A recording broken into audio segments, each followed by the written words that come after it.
So hello guys, welcome back to our channel Kolkata food stalkers. So আজকে আমাদের destination হচ্ছে airport gate number 1 এর কাছেই একটা নিউলি ওপেন ক্যাফে, যার ওনার হলেন একজন ইউরোপিয়ান লেডি। সো চলো প্রথমেই আমরা ট্রাই করব ওনার থেকে এই ক্যাফের সম্বন্ধে কিছু জানার। সো এই হলো সেই ক্যাফে পিৎজারো।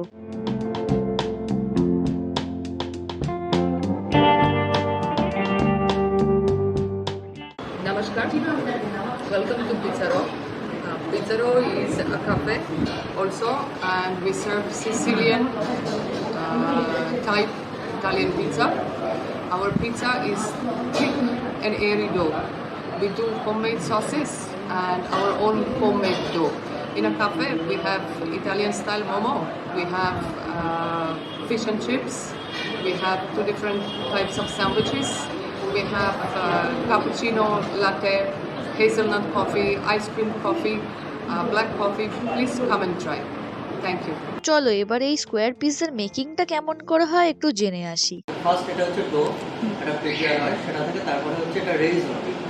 রেইজ হওয়ার পরে সেটা হ্যান্ড স্ট্রেচ করে সেই জিনিসটা দিয়ে আসো উপরে, এটা হচ্ছে এরকম তৈরি হয়। ঠিক আছে, তারপরে এই ওভেনে দিয়ে সেটাকে কুক করে। এই পিৎজাগুলোর স্পেশালিটি হলো এখানে কোনো রকম অয়েল ইউজ করা হয় না, ফুল প্রসেসটাই কিন্তু বাটার দিয়ে হয়। এবারে এটা প্রপারে 3 ঘন্টা রেইজ হবে। ঠিক আছে, 3 ঘন্টা রেইজ হলে তাহলে এটা হচ্ছে প্রুফিং হবে। প্রুফিং হওয়ার পর সেটা স্ট্রাকচারটা রেডি হবে। আচ্ছা,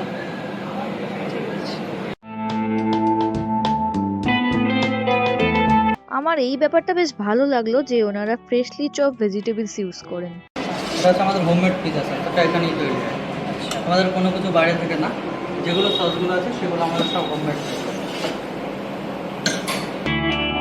অ্যান্ড এই দাদার থেকে আরো শুনলাম যে ওরা মাশরুম, পনির, চিকেন এই সবই আগের থেকে বারবিকিউ সসে সিজন করে রাখে। ডোটা বেক হয়ে গেলে ওপর থেকে একে একে দেওয়া হয় ওদের homemade pizza sauce, overloaded mozzarella cheese and other toppings.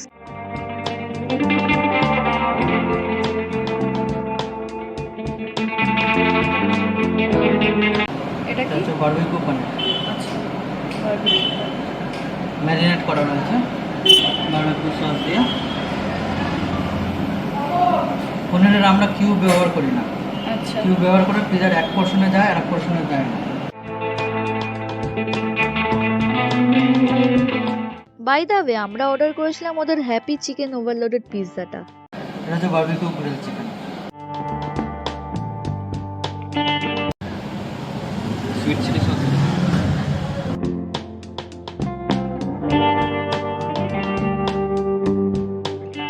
তো সব টপিংস অ্যাড করার পর পিৎজাটাকে 7 মিনিটের জন্য বেক করা হয়, অ্যান্ড দেন এর ক্রিস্পিনেসটা জাস্ট দেখো খালি।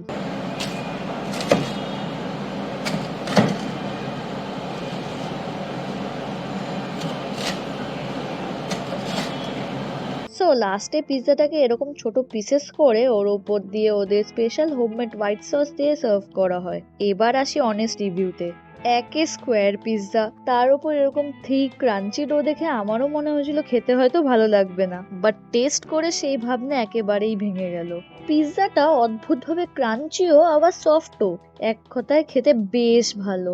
এছাড়াও ট্রাই করেছিলাম এরকম বিদেশি স্টাইলের কফি উইথ আইসক্রিম। সো তোমরা চাইলে ট্রাই করতেই পারো এই সিজিলিয়ান স্কোয়ার পিৎজা। অ্যাড্রেসটা আমি ডেসক্রিপশন বক্সে দিয়ে দেবো। Until then you can check out our short section for more amazing food contents. Thanks for watching.